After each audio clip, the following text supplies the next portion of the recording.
mire, seres fantásticos y llenos de colores recorrieron este fin de semana el centro de la Ciudad de México. Acompáñeme, esta es la información. Alrededor de 185 criaturas fantásticas y llenas de color invadieron calles del centro de la Ciudad de México.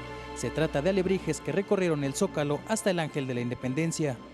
Yo sé que a todos los que hacen los alebrijes les cuesta mucho trabajo para hacerlo y muchísimo más de este tamaño. Entonces siento que es bueno venirlos a alabar y a darles ánimos para que sigan haciendo este tipo de desfiles y nunca acaben, ya que están representando a nuestro país.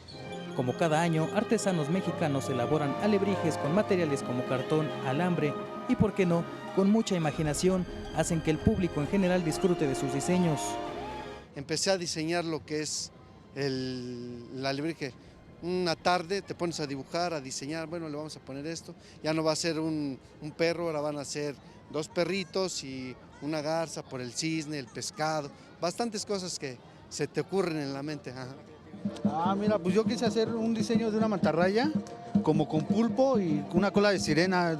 Y aquí le puse una ballena para simular que es el animal más grande del mar, ¿no? Los creadores de estas criaturas participan en un concurso donde los 3 alebrijes más votados por la gente recibirán un premio de 60,000 pesos al primer lugar, el segundo lugar se lleva 40,000 pesos y el tercero 30,000. Normalmente están hechos de cartón, papel craft y alambre y varilla.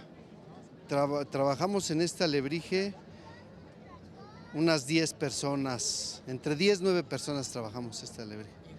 Pues entre 10 personas lo hicimos. ¿10 personas? ¿Y sí. cuánto tiempo se tardaron en hacerlo? Casi 2 meses. ¿2 meses?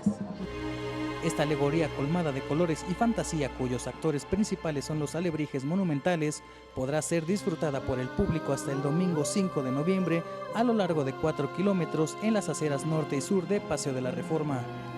Con imágenes de Javier Cordero, Héctor Mendoza, 21 Noticias.